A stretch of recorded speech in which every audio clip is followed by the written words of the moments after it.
The sun never sets on the British Empire.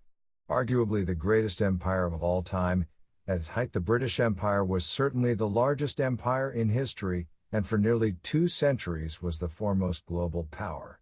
By 1922 the British ruled more than 458 million people, and covered 13,012,000 square miles, almost a quarter of the Earth's total land area.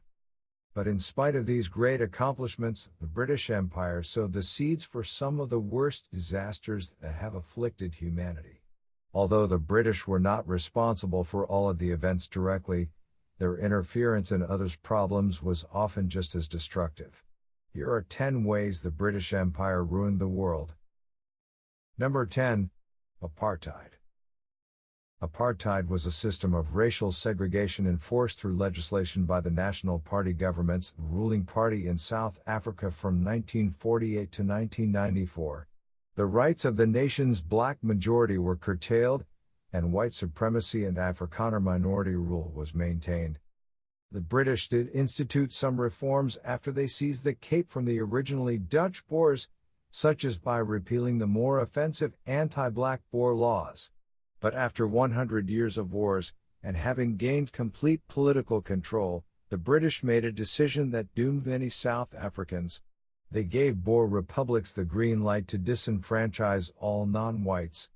The apartheid system was entrenched in the Union Constitution, which was drawn and approved by the British government.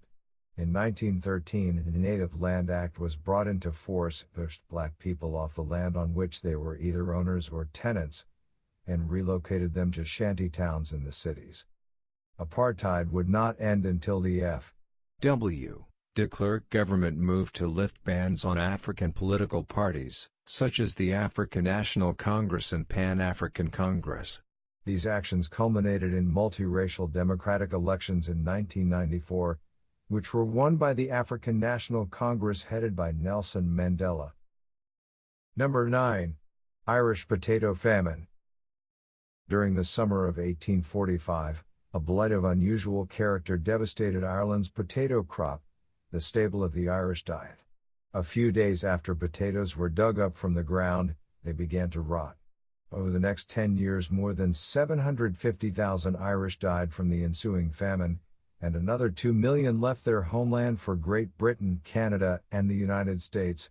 Within 5 years, the Irish population was reduced by a quarter.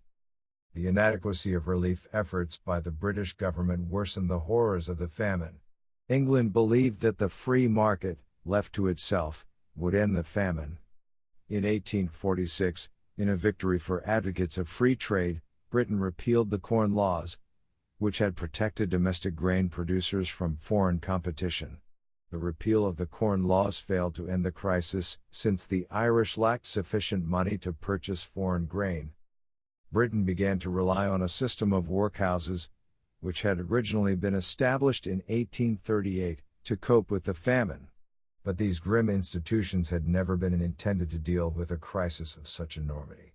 Some 2.6 million Irish entered overcrowded workhouses, where more than 200,000 people died. Number 8. Invention of the machine gun. In 1879, the Gardner machine gun was demonstrated for the first time. It could fire 10,000 rounds in 27 minutes, and its accuracy was superior to that of the Gatling gun. This impressed military leaders from Britain, and the following year the British Army purchased the gun. In 1881, the American inventor Hiram Maxim visited the Paris Electrical Exhibition. While he was at the exhibition, a man he met told him, if you wanted to make a lot of money, invent something that will enable the Europeans to cut each other's throats with greater facility. Maxim decided to move to London, and began working on a more effective machine gun. In 1885, he demonstrated to the British Army the world's first automatic portable machine gun. Maxim used the energy of each bullet's recoil force to eject the spent cartridge and insert the next bullet. The Maxim machine gun would therefore fire until the entire belt of bullets was used up. Trials showed that the machine gun could fire 500 rounds per minute, and therefore had the firepower of about 100 rifles. The British Army adopted the Maxim machine gun in 1889. The following year, Austria, Germany, Italy, and Russia also purchased the gun, causing an arms race on the European continent. The machine gun would haunt the British during the Battle of the Somme, when the British suffered 60,000 casualties on the first day. Since its introduction, the machine gun has caused countless fatalities across the world, and has allowed for more people to be killed within a shorter time span. Number 7. Atlantic slave trade. The British did not start the slave trade or even import the most slaves. Both of these dubious distinctions belong to the Portuguese. In the beginning, British traders merely supplied slaves for the Spanish and the Portuguese colonies, but eventually, British slave traders began supplying slaves to the new English colonies in North America. The first record of enslaved Africans landing in British North America occurred in 1619, in the colony of Virginia. In the 1660s, the number of slaves taken from Africa in British ships averaged 6,700 per year. By the 1760s, Britain was the foremost European country engaged in the slave trade, owning more than 50% of the Africans transported from Africa to the Americas. The British involvement in the slave trade lasted from 1562 to until the abolishment of slavery in 180, a period of 245 years. History professor David Richardson has calculated that British ships carried more than 3.4 million enslaved Africans to the Americas during this time. In addition to being a major player in the slave trade, the British supported the pro-slavery Confederates during the Civil War. The British needed cotton to fuel their machines. This caused the demand for cotton to skyrocket, which in turn demanded slave labor. If the Confederates had won at the Battle of Antietam, the British would have given full support to the rebels, and may even have tipped the Civil War in favor of the Confederates. And although Great Britain was one of the first nations to abolish slavery, they quickly made up for the loss of human labor by extracting Africa's raw materials and resources. Number 6. Opium Wars. Seeing little to gain from trade with European countries, the Chinese Qing Emperor permitted Europeans to trade only at the port of Canton, and only through licensed Chinese merchants. For years, foreign merchants accepted Chinese rules, but by 1839 the British, who were the dominant trading group, were ready to flex their muscles. They had found a drug that the Chinese would buy, opium. Grown legally in British India, opium was smuggled into China, where its use and sale became illegal after the damaging effects it had on the Chinese people. With its control of the seas, the British easily shut down key Chinese ports and forced the Chinese to negotiate, marking the beginning of what is known as the 100 Years of Humiliation for the Chinese. Dissatisfied with the resulting agreement, the British sent a second and larger force that took even more coastal cities, including Shanghai. The ensuing Opium War was settled at gunpoint. The resulting Treaty of Nanjing opened 5 ports to international trade, fixed the tariff on imported goods at 5%, imposed an indemnity of 21 million ounces of silver on China to cover Britain's war expenses, and ceded the island of Hong Kong to Great Britain. This treaty satisfied neither side. Between 1856 and 1860, Britain and France renewed hostilities with China. 17,000 British and French troops occupied Beijing and set the imperial palace on fire. Another round of harsh treaties gave European merchants and missionaries greater privileges, and forced the Chinese to open several more cities to foreign trade. Number 5. Scramble for Africa. The Berlin Conference of 1884 to 1885 began the process of carving up Africa, paying no attention to local culture or the differences between ethnic groups, and often leaving people from the same tribe on opposite sides of artificial, European-imposed borders. Britain was primarily concerned with maintaining its lines of communication with India, hence its interest in Egypt and South Africa. Once these two areas had been secured, imperialists like Cecil Rhodes encouraged the acquisition of further territory, with the goal of establishing a Cape to Cairo railway. Britain was also interested in the commercial potential of mineral-rich territories like the Transvaal, where gold was discovered in the mid-1880s. As a result, during the final 20 years of the 19th century, Britain occupied or annexed territories which accounted for more than 32% of Africa's population, making the British the most dominant Europeans on the continent.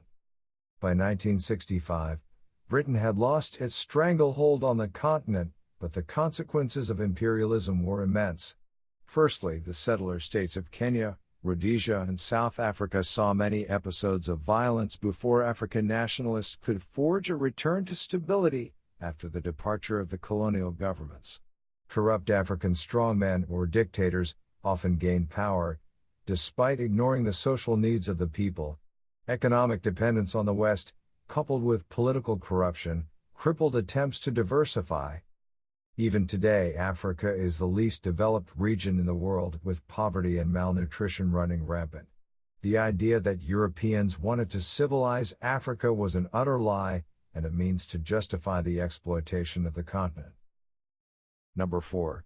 Appeasement. In March 1935, Hitler established a general military draft and declared the unequal Versailles Treaty disarmament clauses null and void. Some European leaders appeared to understand the danger and warned him against future aggressive actions. The emerging United Front against Hitler quickly collapsed. Britain adopted a policy of appeasement, granting Hitler possibly everything he could want in order to avoid war. The last chance to stop the Nazis without World War came in March 1936, when Hitler suddenly marched his armies into the demilitarized Rhineland, brazenly violating the treaties of Versailles and Locarno. An uncertain France would not move without British support, and the British refused to act. The years that followed led to a far stronger Germany. In 1936, Germany, Italy, and Japan signed the Anti-Comintern Pact. At the same time, Germany and Italy intervened in the Spanish Civil War, 1936 to 1939. Their support helped the Spanish fascists defeat Republican Spain. In 1938, Hitler threatened to invade Austria and thereby forced the Austrian Chancellor to put local Nazis in control of the government. The next day, German armies moved in unopposed, and Austria became part of Greater Germany. Simultaneously, Hitler began demanding that the German minority area of western Czechoslovakia, called the Sudetenland, be turned over to Germany. In September 1938, British Prime Minister Chamberlain went to Germany to negotiate with the Nazis. The British and French agreed with Hitler that the Sudetenland should be ceded to Germany immediately. Hitler's armies eventually occupied the remainder of the Czechoslovakia in 1939. For Hitler, everything was set on September 1, 1939. German armies invaded Poland, and Britain and France finally declared war on Germany. The Second World War had begun. In the next 6 years, more than 50 million people would lose their lives. Number 3. The Industrial Revolution. The Industrial Revolution began in England during the 1780s, and started to influence continental Europe and the rest of the world after 1815. It profoundly modified much of the human experience. It changed the patterns of work, transformed the social class structure, and altered the international balance of political and military power, giving added impetus to the ongoing European expansion into non-European lands. The Industrial Revolution also helped ordinary people attain a higher standard of living, but industrialization would have terrible consequences for much of the world. Factory owners became very rich during the Industrial Revolution, while factory workers lived in soul-crushing poverty. Cities grew around factories, often rapidly and without proper town planning. This often meant that there was no sufficient sewage, running water, or sanitation systems. Ironically, slums first originated in Britain, where crowded and filthy settlements were breeding grounds for diseases such as cholera. Factory work was difficult and dangerous, with typical shifts lasting between 12 and 16 hours. Owners hired women and children because they knew they could pay them less. They worked in the same dangerous factories, but the same long hours. Aside from the way workers were treated, The Industrial Revolution had many awful long-term consequences. During the 20th century, thanks in part to the new world system created by the Industrial Revolution, the world population would take on huge proportions, growing to 6 billion people just before the start of the 21st century. It has now already surpassed 7 billion. That's a 400% population increase in a single century. This has put severe strain on the resources available on the earth. It was coal, a fossil fuel, which packed the furnaces of the industrialization that helped propel human progress to extraordinary levels. But of course this came with extraordinary costs for our environment, and to the well-being of all living things. The releasing of fossil fuels into the atmosphere has put mankind into a titanic struggle against climate change, global warming, and the threat of extreme weather. Number 2. Palestine. After defeating the Ottoman Empire in World War I, Great Britain did not liberate their Arab allies but instead colonized them. The British received Palestine, Jordan, and Iraq. After centuries of anti-Semitism, many Jews began migrating to their original homeland of Palestine, ancient Judea, and after the war, these migrations greatly increased. Many British officials, some of whom were also anti-Semitic, wanted to establish a Jewish homeland in the Middle East in order to kick the Jews out of Europe altogether. The British announced in 1947 their intention to withdraw from Palestine in 1948. On November 1947, the United Nations General Assembly passed a plan to partition Palestine into 2 separate states, one Arab and one Jewish. The Jews accepted, but the Arabs rejected the partition. The British officially left on May 14, 1948, without providing a resolution to the situation. That same day the Jews proclaimed the State of Israel. Arab countries immediately attacked the new Jewish state, but the Israelis drove off the invaders and conquered more territory. Roughly 900,000 Arab refugees fled, or were expelled from Old Palestine. This war left an enormous legacy of Arab bitterness towards Israel and its political allies, Great Britain and the United States. The Arab-Palestinian conflict has provided a deep divide between East and West, and between Christianity and Judaism on the one hand and Islam on the other hand. The modern war on terror stems from the American and Western support of Israel. In addition, Israel has been accused of atrocities ranging from bulldozing Palestinian homes to acts of terror committed by Mossad, the Israeli CIA. Number 1. Partition of India.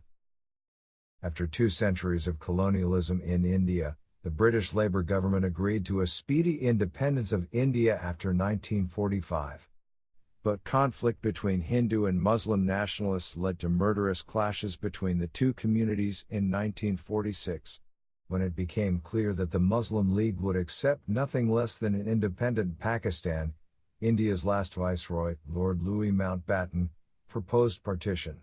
Both sides accepted, and at the stroke of midnight on August 14, 1947, 1/5 of humanity gained political independence. Yet independence through partition brought tragedy. In the weeks afterwards, communal strife exploded into an orgy of massacres and mass expulsions. Hundreds of thousands of Hindus and Muslims were slaughtered, and an estimated 5 million made refugees. Indian Congress party leaders were completely powerless to stop the violence. "What is there to celebrate?" exclaimed Gandhi in reference to the much-sought independence. "I see nothing but rivers of blood." In January 1948, Gandhi himself was gunned down by a Hindu fanatic who believed that he was too lenient on Muslims. After the ordeal of independence, relations between India and Pakistan remain tense to this day. Fighting over the disputed area of Kashmir continued until 1949, and broke out again in 1965 to 1966, 1971, and 1999. What makes the Indo-Pakistani conflict even more dangerous is that both sides contain nuclear weapons. With the possibility that Pakistan might become a failed state, there is a good chance of a major genocide erupting in the 21st century.